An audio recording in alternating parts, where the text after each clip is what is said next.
All right, let's get right into it. When you think about being safe at work, what comes to mind? Probably the obvious stuff, right? Hard hats, safety goggles, maybe a wet floor sign. But what if I told you the biggest dangers are the ones you can't even see? Today, we are going to pull back the curtain on the hidden risks, the ones that impact our mental and psychological well-being on the job. So, just for a second, I want you to really think about this question.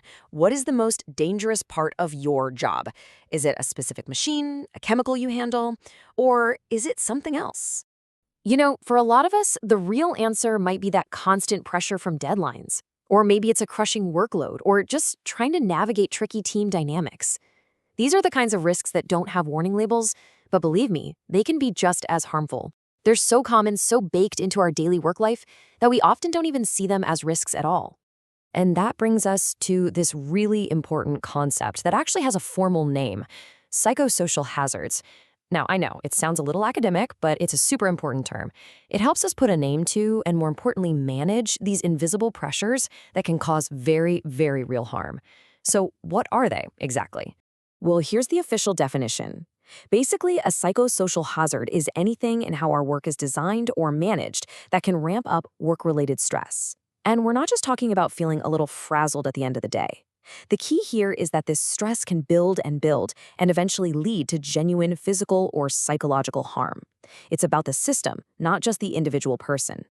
So why does all this matter so much? Well, ignoring these kinds of hazards isn't just bad for employees. It's actually a huge business mistake. The consequences ripple out and affect everyone, from the people on the front lines all the way to the company's bottom line. Look, when these risks go unchecked, the fallout is massive. We're talking about a serious psychological toll on people for sure, but it doesn't stop there. The entire culture of a workplace starts to break down. Productivity just plummets. And before you know it, a company isn't just facing a bad reputation, but some pretty serious legal consequences. It really is a downward spiral. But okay, let's flip that coin for a second. Because when an organization decides to get proactive and actually manage these risks, the benefits are just incredible. Worker well-being and morale, they skyrocket. The risk of psychological injury goes way down. And you start to see real cost savings from things like lower staff turnover. It just goes to show, investing in psychological safety isn't just the right thing to do, it's one of the smartest business moves you can make. All right, so we've laid out the problem, and we've seen what's at stake. The big question is, what's the solution? Well, thankfully, we don't have to invent it from scratch. There's a globally recognized, systematic way to manage psychological health and safety at work. It's called ISO 45003. The best way to think about it is like a blueprint, a clear, actionable framework that any organization can use. And it's a total game changer, because for the first time, it gives companies everywhere a shared language and a clear playbook for how to tackle these issues head-on. The analogy here is super simple, but so powerful. We all get that a hard hat is there to protect your head from physical injury. Well, think of ISO 45003 as the system that protects your mind. It's really that fundamental. So, how does this thing actually work? Well, the very first step is learning how to see and categorize these hidden risks. The standard makes this a whole lot easier by breaking everything down into just 3 core categories. That makes them much easier to spot and, of course, to deal with. And what's really powerful about this approach is its simplicity. By sorting every single potential hazard into one of 3 main buckets, how work is organized, the social stuff, and the physical environment, we can go from feeling completely overwhelmed to taking focused, meaningful action. So first up, how the work itself is organized. I want you to think about the demands of the job here.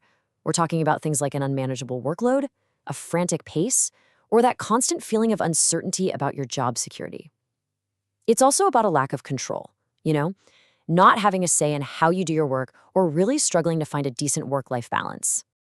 The second category is all about people and relationships. This bucket covers everything from poor communication and a lack of support from leadership, all the way to a toxic team culture where disrespect or even bullying is just considered normal. These social dynamics can have a huge impact on our mental well-being. And finally, we have the work environment itself, our physical surroundings and the tools we use. This could be anything from faulty equipment that causes constant frustration to a super noisy or poorly lit office. It can even be the unique kind of strain that comes from working in total isolation. Okay, so now we know what the hazards are and how we can group them. Now for the most important part. What do we actually do about them? Well, ISO 45003 lays out a really clear, continuous cycle for creating real, lasting change. This four-step process is basically the engine of improvement. It all kicks off with commitment from the top. Then you plan by identifying risks and setting clear goals. Next, you support your team with the right resources and training. And finally, and this is key, you continually improve the system by monitoring what's working and what's not. It's a cycle, not a one-and-done fix. And when you really commit to this process, you get the payoff. You're not just preventing harm. You are actively creating the conditions for a workplace to thrive. You're building an environment where people feel safe, they feel supported, and they can actually do their best work.